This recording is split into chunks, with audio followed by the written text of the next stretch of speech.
Canada, the CIS, showed that 75% of child abuse cases began as physical punishment.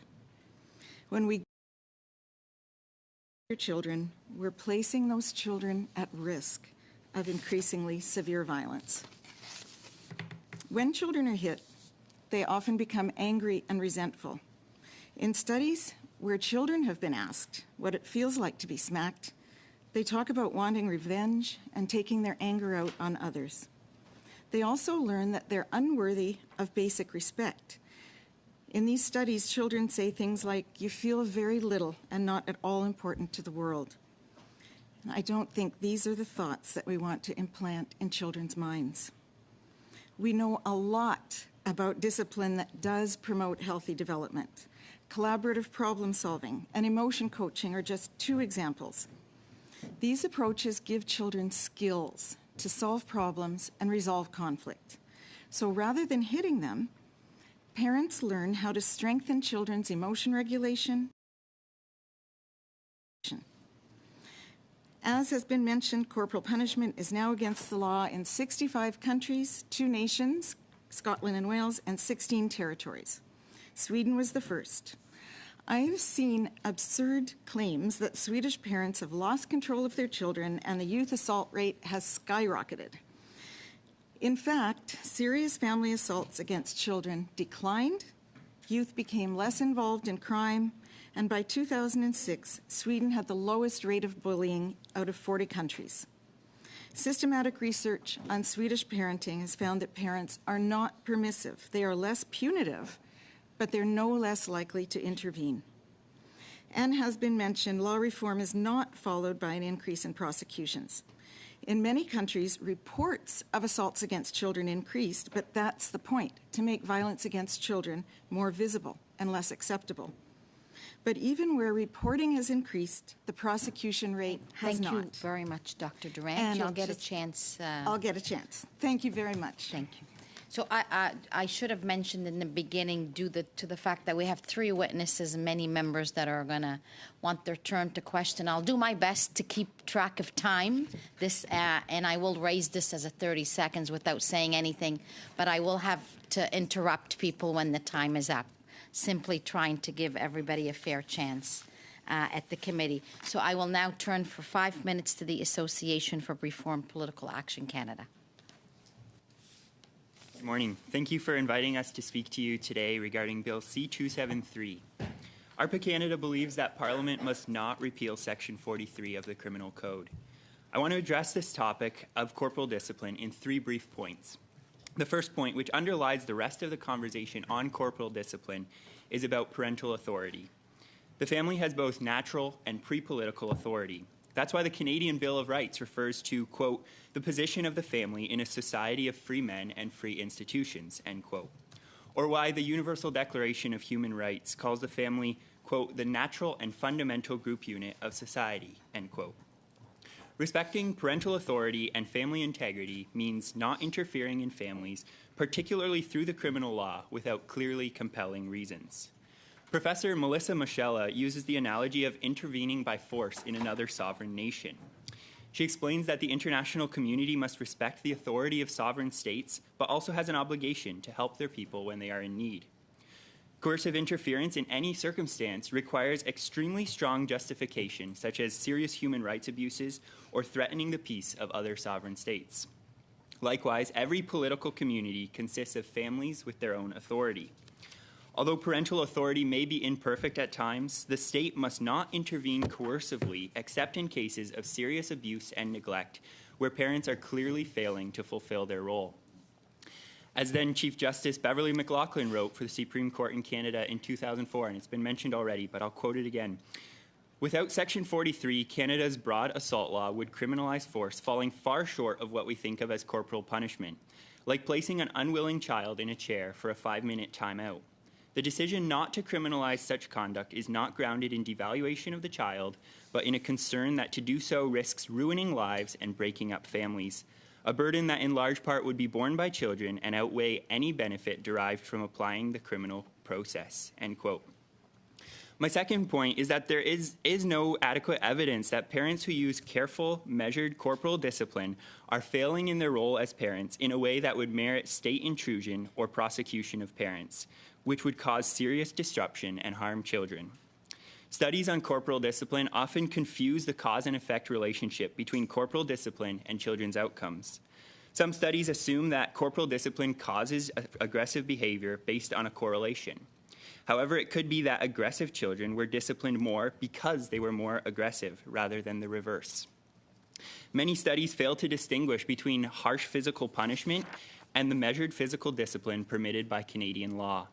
Not all forms of physical discipline are the same or have the same effects. Before criminalizing corporal discipline, lawmakers should at least have strong evidence to demonstrate that it is much less effective than other methods. However, some studies have shown that physical discipline within reasonable limits is as good as or better than many other disciplinary tactics. The outcomes for children who receive corporal discipline depend on the type of discipline, as well as whether the family has a consistent set of guidelines for when and how corporal discipline is used. Finally, my third point, other jurisdictions reveal that banning corporal discipline causes problems. For example, one Swedish psychiatrist argues that banning corporal discipline may make parents less willing to discipline or correct their children in any way. And since Sweden banned spanking, its rate of assaults of minors has increased dramatically. Examples from Austria and Germany show that parents who thought mild forms of corporal discipline were legal were less likely to resort to severe punishment than those who thought it was illegal. When no corporal discipline is permitted, parents may be more lenient until they reach a breaking point. Prohibitions on corporal discipline may also increase verbal hostility by parents and increase the number of parents who are unable to control their children's behavior. As such, permitting corporal discipline within reasonable boundaries, as Canada does, may prevent negative consequences. In conclusion, this committee should support retaining Section 43 of the Criminal Code. In doing so, this committee would align with the Supreme Court of Canada in respecting the responsibility of parents and the different ways that parents may choose to raise their children. That said, if the committee believes further clarity is needed in Section 43, the Criminal Code could be amended to include the Supreme Court's clarification about what constitutes reasonable force. These limits strike an appropriate balance that allows parents to raise their children as they see fit, while also ensuring that children are protected. Thank you again for the opportunity to appear today. We're looking forward to any questions. Thank you very much. I will now go to Dr. Butler, video conference. You have 5 minutes. Thank you so much, Ms. Chairwoman, for having me today to speak about Bill C-273. I'm so sorry not to be there in person, but instead I'm calling from Toronto, which is on the traditional lands of the Mississauga. Please hold on a moment. It's very hard to hear on this side. Well, they'll tell her what to do.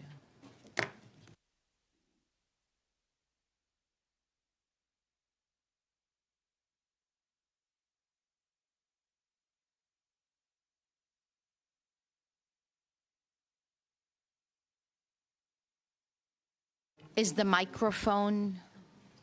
No, it's there. Yeah. Yeah. Okay, let's start again for 5 minutes, please. Okay, thank you so much, Ms. Chairwoman, for having me here today to speak about Bill C-273. In these opening remarks, I'm going to speak about why it's such an important step towards Canada meeting its international human rights obligations. This colonial law allowing corporal punishment dates from 1892 and is a clear violation of children's protection rights, and yet it remains in the criminal code. Canada has fallen behind the other 65 countries globally that have met their Convention on the Rights of the Child obligations by prohibiting physical punishment in all contexts. I speak to you today in my role as the past chair of the Canadian Coalition for the Rights of Children, and as a recognized children's rights expert with a PhD in sociology. I've authored numerous articles and reports on children's rights in Canada and globally with a specialization in protection rights. The CCRC is a national umbrella group of organizations and individuals across Canada who promote the rights of children and the full implementation of the Convention on the Rights of the Child. We have led the civil society role in each of the 4 UN reviews of Canada under the Convention on the Rights of the Child, including leading the youth engagement part of the most recent UN review. We engaged hundreds of young people on behalf of the federal government, and really these young people who are not here today told us that violence in the home is an incredibly important issue to them. So I just want to bring along their voice with me today. Members of the CCRC include organizations such as UNICEF Canada, who currently co-chairs the coalition, along with academics from all disciplines, Indigenous groups, health groups, and also faith organizations. As you've heard, corporal punishment refers to any form of punishment which is intended to cause physical pain to a person. It's the most common form of violence against children. Dr. Butler, sorry to interrupt you. Yeah. Request from the translators, could you slow down a little bit? Sure. Because while you're speaking, they also have to translate. Okay. Okay. Children are rights holders under the Convention and also under Canadian law. We don't allow for any other group in Canada to legally face violence in the home, but we do for children. This is a gross violation of children's rights. I'm here to remind all of you that you represent your constituents who are under the age of 18 as much as you do the adults, even if they can't vote. Supporting this bill is one step in the broader context of protecting children in Canada from violence. Almost 2 years ago, Canada was reviewed by the United Nations Committee on the Rights of the Child. In their concluding observations, the committee recommended that Canada repeal Section 43 of the Criminal Code and explicitly prohibit all forms of violence against all age groups of children within the family, in schools, and other institutions. They also suggested that we promote positive nonviolent forms of child rearing and conduct awareness campaigns. So Canada was called out for not fulfilling its international obligations to protect children. And I want to note that the UN committee is not the only one saying that Canada has failed to meet our obligations. In 2015, as Mr. Julian and Mr. Garrison noted earlier, the Truth and Reconciliation Commission of Canada released its summary report and calls to action. TRC number 6 states, we call upon the Government of Canada to repeal Section 43. This makes visible a complex and multidimensional problem of child violence and well-being. I also want to note that Canada is a pathfinder country in the Global Partnership to End Violence Against Children campaign. This is housed at the World Health Organization. The current Liberal government signed on to be a pathfinder country in 2018, and yet we still have not done the right thing to protect children in this country by moving to prohibit corporal punishment. This bill has support from international human rights experts. I believe you've all read the letters. In the interest of time, I think I'll keep moving. And I want to note that the violence against children is not a partisan issue. This is one that all your parties can and should support. Canada prides itself as a leader in human rights, and this is a human rights issue. Our Prime Minister has told the world that Canada is back on the human rights scene. I ask all of you to consider how this bill will allow us to comply with international human rights laws, the Truth and Reconciliation calls to action, and put us again as a leader in human rights. The Committee on the Rights of the Child has consistently called on Canada to prohibit all corporal punishment of children. Therefore, we ask you and your colleagues in the House of Commons to take the necessary steps to repeal Section 43. I look forward to questions, and I hope that my sound quality has worked out okay in the end. Thank you so much. Thank you. Thank you very much. We will now begin with our first round of questioning for 6 minutes each. Again, I will try and be tactful with the 30 seconds, but I will need to stop at the time is up. And we will start with the Conservative Party with Mr. Van Popta. Thank you, Madam Chair, and thank you to the witnesses for being here. We're talking about Private Members Bill C-273, which would ban corporal punishment by repealing Section 43. Now, we heard in earlier testimony today that Section 43 is codification of the common law of defense for parents and teachers who would discipline their children. And Mr. Zachveld, in your testimony, you quoted from paragraph 62 of the Supreme Court of Canada decision of 2004, which actually upheld the constitutionality of Section 43. And I'm just going to reread one sentence from there and ask you to comment on it. And this is what the Chief Justice said. The reality is that without Section 43, Canada's broad assault law would criminalize force, falling far short of what we think of as corporal punishment, like placing an unwilling child in a chair for a 5-minute timeout, close quote, or to use the example from the lively exchange between my colleague, Mr. Caputo, and the sponsor of the bill, Mr. Julian, a gentle slap on the wrist. That would be criminalized given the broad wording of Section 265 of the Criminal Code. So do you comment on that? Are we casting the net too widely by eliminating Section 43 defense altogether? Yeah, thank you for that question. Certainly, we would say that it would, cast the net too widely to repeal Section 43 altogether. The Supreme Court has defined what kind of discipline would be allowable under Section 43, and that allows parents to use some corrective force to a child, but force that is not abusive, not done in anger, but is done for the benefit of the child ultimately. Thank you for that answer. Now, I'm reading from a report that you have submitted, I believe, to the Senate Standing Committee on Legal and Constitutional Affairs, studying this topic, or maybe one of the predecessor bills that would ban Section 43.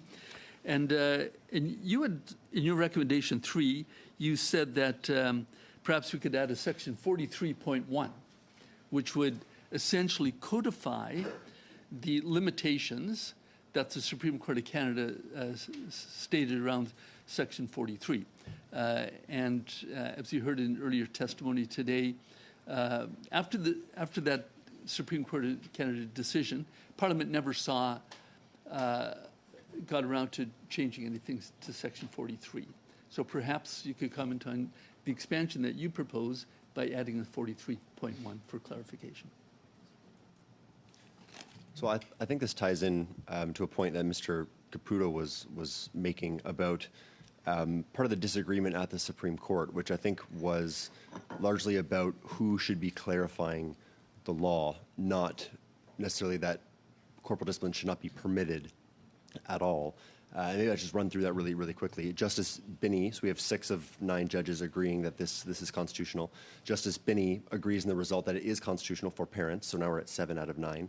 Justice Arbour says this isn't much to go on here. This is on its face too vague, and on its face would permit severe discipline of children, severe use of force, and it should be Parliament that clarifies that. So that was Justice Arbour's position, is we shouldn't be going through and saying, here's all the things it does not allow. That should be for Parliament. Let's send it to Parliament and let them fix it. So that was much more about the relationship between courts and Parliament behind Justice Arbour's dissent.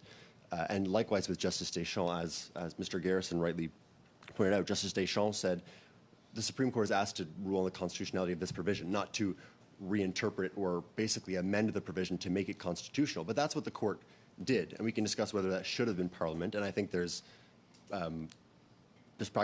helpful in certain ways to have that actually embedded in the statute for clarity. But that's really what the Supreme Court did, and Justice Deschamps is recognizing that. Right, and so again, the 2 of the 9 judges, I think what's behind much of their dissent is not that there should be not any form of corporal discipline at all permitted, but whose job it is to remedy provisions that on their face are not precise enough. Good. Well, thank you for that. I'm going to ask if you could submit your proposed Section 43.1 to this committee for us to consider. Now, moving on, I'm reading from briefing notes prepared by our Library of Parliament, our very competent analysts, and they're talking about the disagreement between research, conflicting research about whether or not corporal punishment is helpful or hurtful. And they state this, quote, two main criticisms that research on the negative effects of corporal punishment does not adequately distinguish between physical punishment and physical abuse. So I wonder if you could comment on that briefly. Yeah, so first of all, I'll note that we have submitted a written submission to this committee as well, so that has the recommendation. To comment on that question briefly, I would point to a couple of the studies that we also reference in our written submission, which you should be receiving shortly. I'd point to footnote number 3, which has a couple studies that explain some of the methodology used in research and and how those issues get conflated. There's also a study reference there by advocates that support us. Thank you very much, Mr. Zechfeld. You may get a chance later, but I appreciate you pointing to the fact that you already have submitted or are submitting anything in writing. And I should say for any of our witnesses, if there's anything you want to add, please do submit them in writing as well. I will now move to the Liberal Party of Canada with Mr. Mendocino. Thank you, Madam Chair. Thank you to Mr. Julian for bringing forward this private member's bill. I appreciated his remarks at the outset. I also want to thank the witnesses for their interventions and to my colleagues across the table for their questions thus far. I would submit to the witnesses that there is broad agreement among all parliamentarians and Canadians that children are among the most vulnerable population in our country and must be protected. And that there, again, I would hope would be a very strong consensus that we must do our utmost to eliminate any violence towards them, whether it's physically, psychologically, mentally, or otherwise. And I take at face value that that is the objective of this bill. I also think that through the questions that we've heard thus far, that as a result of the Supreme Court of Canada's decision back in 2004, that Section 43 of the Criminal Code, which codifies a statutory defense when someone is charged with assaulting a child, that there have been further interpretations on the extent to which that defense might apply to someone.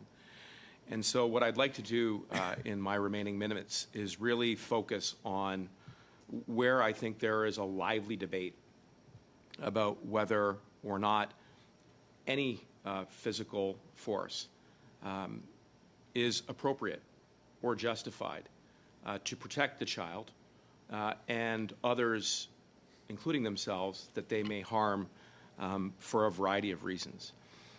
And so, as I interpret the Supreme Court of Canada's decision, what we are really talking about are children between the ages of 2 and 12, where the force is reasonable in the circumstances, to use the language of the Supreme Court, and further where the reasonable exercise of that force is trifling and transitory. So to Dr. Durant, can I just ask, in your opinion, is there any circumstance in which, setting aside the use of the term punishment, because I think that imports many of the concerns that you and other experts have in this field, but is there any physical force that can be exerted on a child between the ages of 2 and 12 that is trifling and transitory for the purposes of protecting them or others around them? Yes, absolutely. Children need protection. That's what this is all about. What we don't want is to have them hit and slapped and kicked and punched, which is what happens in real life. Our legal system operates on the principle of discretion. Police have discretion, prosecutors have discretion, parents and teachers have the defense of necessity. I'd like you all to just think about for 1 minute the life of a group home worker, the life of a youth care worker, the life of a nurse in a personal care home, the life of people who work in childcare. None of them fall under Section 43. None of them. They cannot claim that defense. Yet they, every day, all day, are using force. They dress people. They move people. They lift people. They carry people. They feed people. They impose force on people for their care and protection.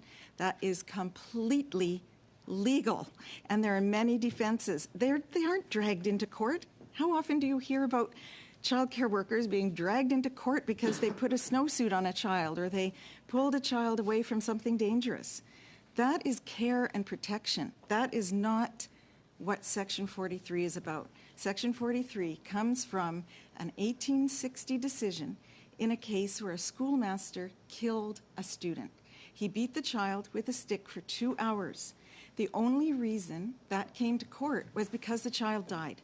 That would have otherwise been fine. So, he set Dr. the limit Durant? at killing the child, and we're fortunately moving that yardstick. So thank you for that clarification. Would you agree that a full repeal would further create ambiguity to parents and teachers through the removal of what is now not only a codified defense, but a codified defense as upheld constitutionally by the Supreme Court of Canada in a way that I think you very compellingly explained does not apply to workers. And I just want to say that what you have described is the polar opposite of what I believe to be the genesis of the Truth and Reconciliation call to action for a full repeal, which was, of course, an evil, sadistic punishment, torture that was visited upon First Nations, Inuit, and Métis children across the land. That's not what you're talking about, correct?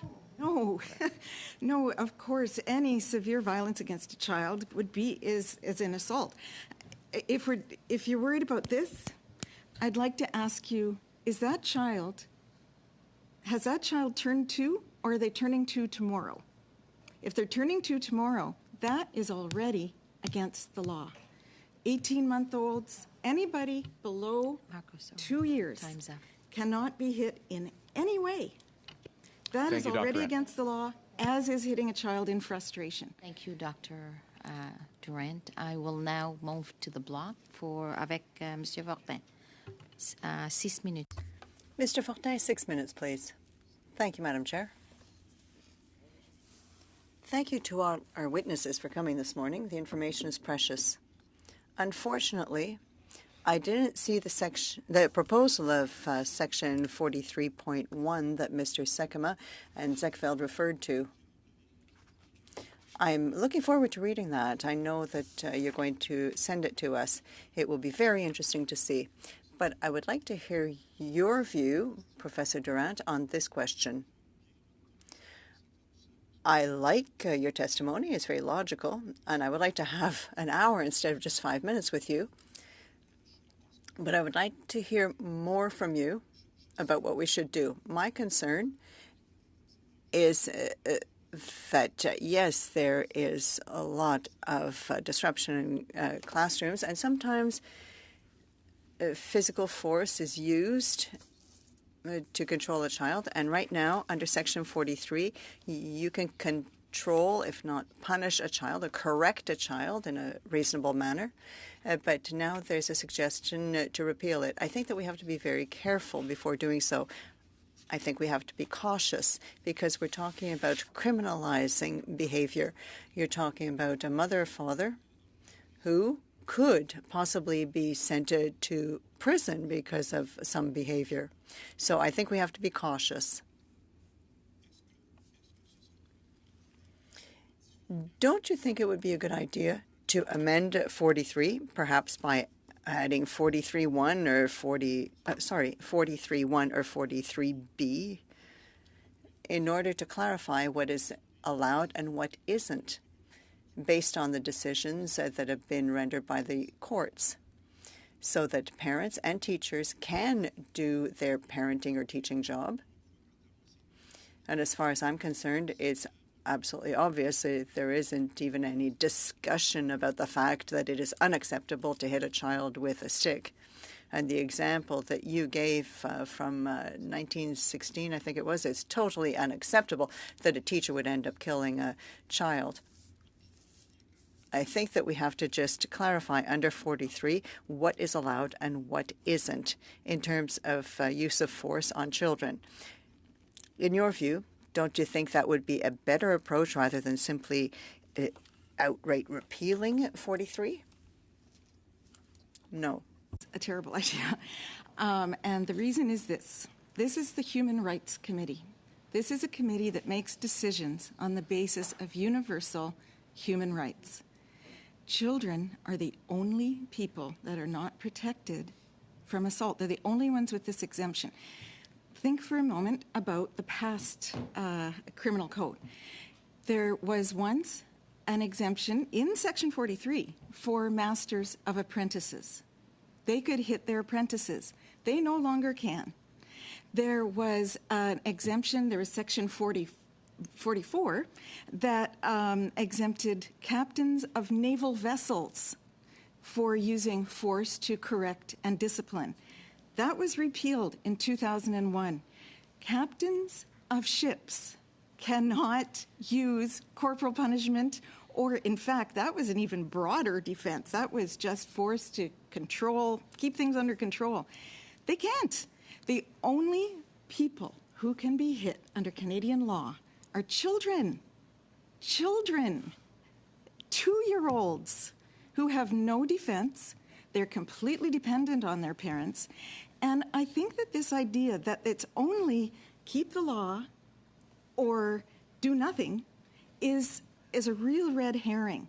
What I spend my life doing now is helping parents learn how to manage their frustration, how to understand why children do what they do, and how to guide those children in a way that promotes their brain development, promotes their emotional development, and keeps them safe. Why would we put into Canada's law in 2024, here are all the ways you can hit a child? That would be an international embarrassment. Je m'excuse, je ne veux pas être impoli, mais il doit rester. I'm sorry, I don't want to interrupt you and be impolite, but I just have about a minute and a half. My colleague, Mr. Mendicino, for whom I have huge respect, talked about assault against children or punishment. I can understand that those words have a huge connotation of violence, but in 43, you're talking about use of force. So I think that such extremes, assault on a child, that's not acceptable, but I'd like to explore with you some distinctions that could be made. You're saying that children are the only ones who can be hit, but obviously we don't want that. But use of force, to me, seems much broader than just hitting. It could be all sorts of behaviors, and that's why I liked the idea of making a distinction between the different behaviors. Abolishing all use of force should be prohibited. Is that what you're saying? Oh, no, corrective force. Section 43, correction, force by way of correction, which means punishment. Every other law like it around the world has been worded with things like chastisement or punishment. They've used that word. For some reason, when they codified Canada's criminal code, they used the word correction. That it's about punishment. That law is about punishment. And the Supreme Court tried to create a new law, but they can't do that. We'll now move to the final 6 minutes on the first round with the New Democratic Party with Mr. Garrison. Thank you very much, Madam Chair. And I want to start by saying how fortunate I think we are to have Dr. Durant and Dr. Butler here, who have extensive experience both in research and advocacy on the topic that's before us today. And I want to start with a question to both of you that's really begun to perplex me this morning as we have these questions. This is a committee that's recently dealt with coercive controlling behavior in intimate partner relationships, where we're seeking to amend the criminal code to prohibit additional forms of violence to physical violence. We've dealt with questions of elder abuse, where we have sought to make sure that elders in care are not subject to violence. And so my question to both of you, and I'll start with Dr. Butler, is I just understand why somehow we're having a debate today about how much violence against children is acceptable when we don't have that debate about anybody else in our society. So maybe Dr. Butler, I'm asking you an impossible question, but it's a frustrating question for me this morning. It's a frustrating one for me, too. I believe that when we tell children that corporal punishment is still legal in Canada, we're saying that their humanity is valued less than adults, that our convenience trumps their rights, that they have to bend their self-expression to the will of adults. Canada ranks very lowly in their peer countries in awareness of children's rights. And so corporal punishment is both a symptom and a cause in that regard. So I'll pause there because I know Dr. Durand has something to add to this as well. But yes, I agree with you. We are not sending the right message to Canadian children that we value their rights. Yes, absolutely. We need to recognize children as human beings. And I think that comments about parental authority and so on, parents don't lose their authority when they stop hitting children.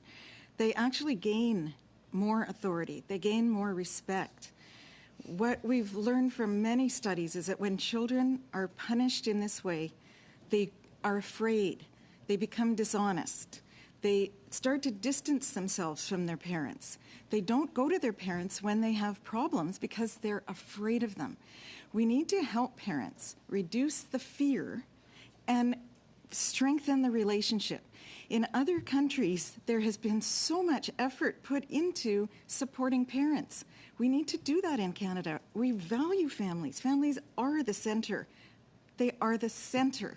Families are precious. I am a parent. I am a member of a family.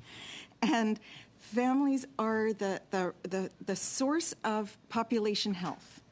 And the ultimate predictor of health is trust and attachment between parent and child. When we start hitting them, we start to erode that and we destroy that.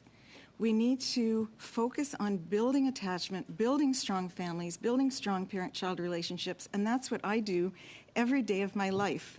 And when parents ask me, what do I do instead, I realize how poor a job we have done, that we can't come up with a better solution than hitting. Hitting is the training ground. Corporal punishment is the training ground for coercive control. And I think we all need to give some thought to the resentment, hostility, and anger that's building up in children that can't be expressed, but very well could be when they're caring for us.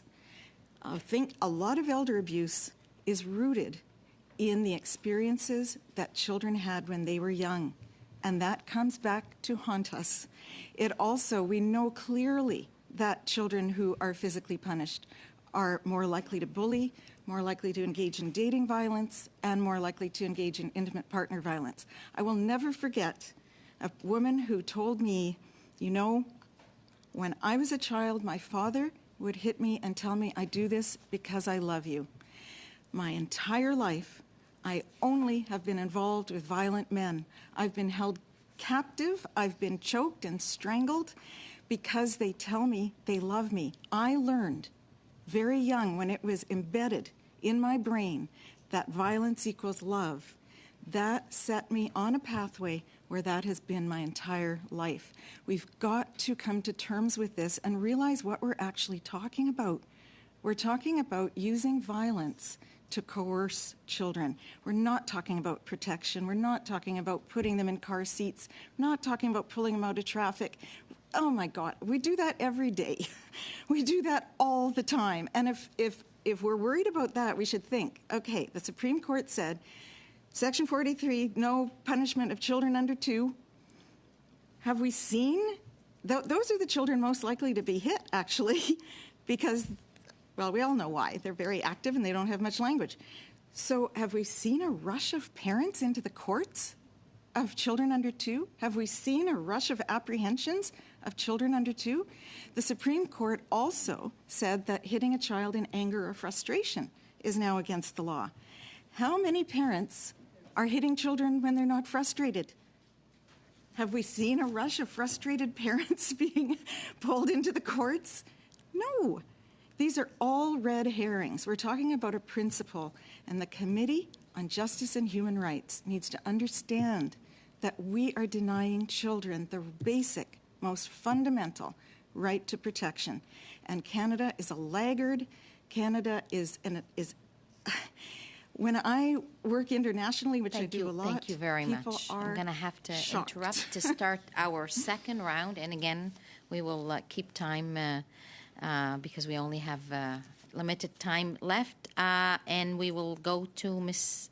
Gladue for 5 minutes, please. Thank you, Chair, and thank you to all the witnesses for being with us today. First, I want to say that we've heard a lot today about people being choked or strangled or children being assaulted or killed. And I want it to be clear on the record that these things are already illegal in Canada today. They're already illegal. Regardless of what happens with Section 43, those things are already illegal. What we're talking about with Section 43 is what kind of protection ought to be offered to parents and teachers in the reasonable raising of the children. And so if you look at the Supreme Court decision that upheld Section 43 in 2004, and you listen to what they had to say, I'm going to read and quote here, the use of force must be sober and reasoned, address actual behavior, and be intended to restrain, control, or express symbolic disapproval. They also noted that the child must have the capacity to understand and benefit from the correction, which means that Section 43 does not justify force against children under the age of 2 or those with certain disabilities. According to the SCC decision, reasonableness further implies that force may not be administered to teenagers, as this can induce aggressive or antisocial behavior. Moreover, force may not involve objects such as rulers or belts, and it may not be applied to the head. So we know that when courts make decisions, they always talk about precedent cases. And they don't just talk about, the law, they talk about the interpretation that people gave on those precedent cases. And so I believe that the Supreme Court's interpretation, which was accepted in the majority, and honestly, from the views that we've heard of the dissenters, even the dissenters, were liking what I just read to you. So my question is for ARPA. Do you think the private member's bill is necessary, considering that the Supreme Court has already upheld this?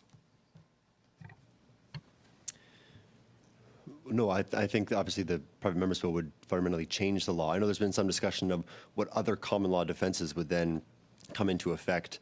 The Library of Parliament's paper on this gives a helpful summary of that, just that there's a lot of vagueness around the de minimis defense, which has not really been applied in this context. The defense of necessity would clearly protect you when you pull a child out of the way of traffic, but would not defend you if you make a child go to a chair or stay in the chair for a timeout. That's the line that, of course, Justice McLaughlin used.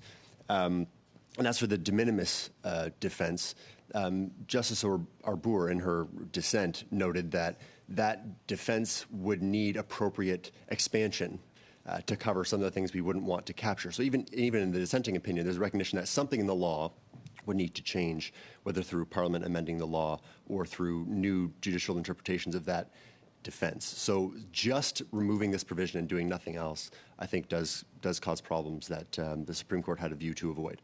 And what kind of negative consequences do you expect if this section is repealed? Well, the Supreme Court noted in its judgment the importance to balance, of course, the need of children for safety and their psychological integrity and well-being with their need for family integrity and family cohesion, and that parents would not be subject to reports, investigation, and possibly, albeit likely rarely, prosecution, as that's something that disrupts the family and is, in that way, damaging to children. So, having had children myself, and I would say if you have a 3-year-old and you want to get them out the door in the morning, put their shoes on, you may find you have a struggle, and they don't want to put their shoes on, and you can ask them multiple times, but they don't, and you end up having to sort of forcibly get them on your lap and put their shoes on. So these are the kind of forcible restraints that I think people are worried about when they see repealing this section. My daughter is a teacher at a school where as we've heard, there's increasing violence, and students have attacked her when she was pregnant with a knife, things like this. And so being able to, restrain the child, to take the child to the principal's office or something, these are things that are protections for other children as well as the teachers. And so it would be concerning to me to see this repealed altogether. What would be your opinion about that, to John again?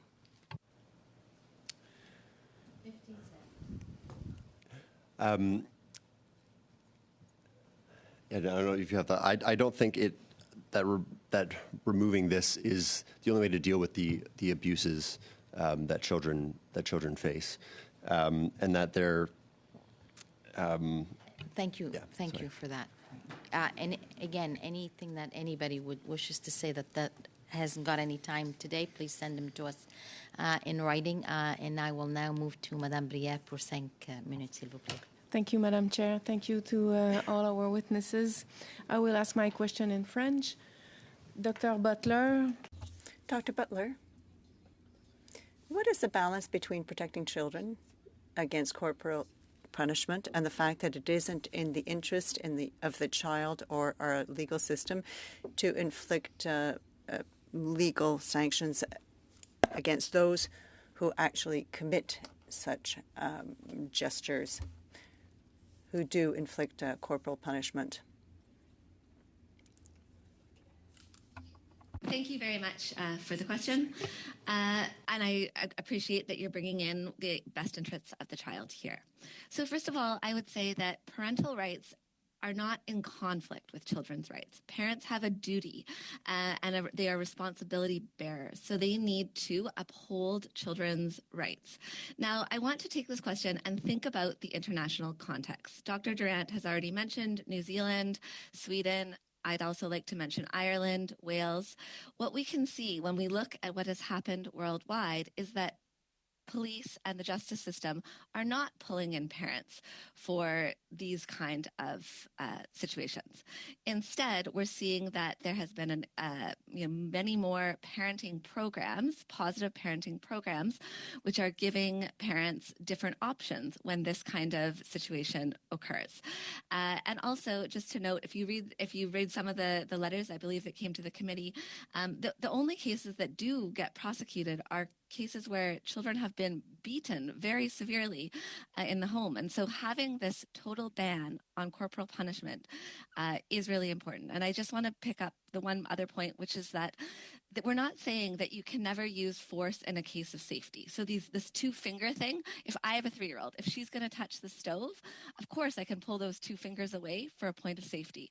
But I'm not afterwards going to slap her really hard on her 2 fingers. There's a difference between safety and there's a difference between punishment after. So I just want to say that. Thank you. Dr. Durant, would you like to add something?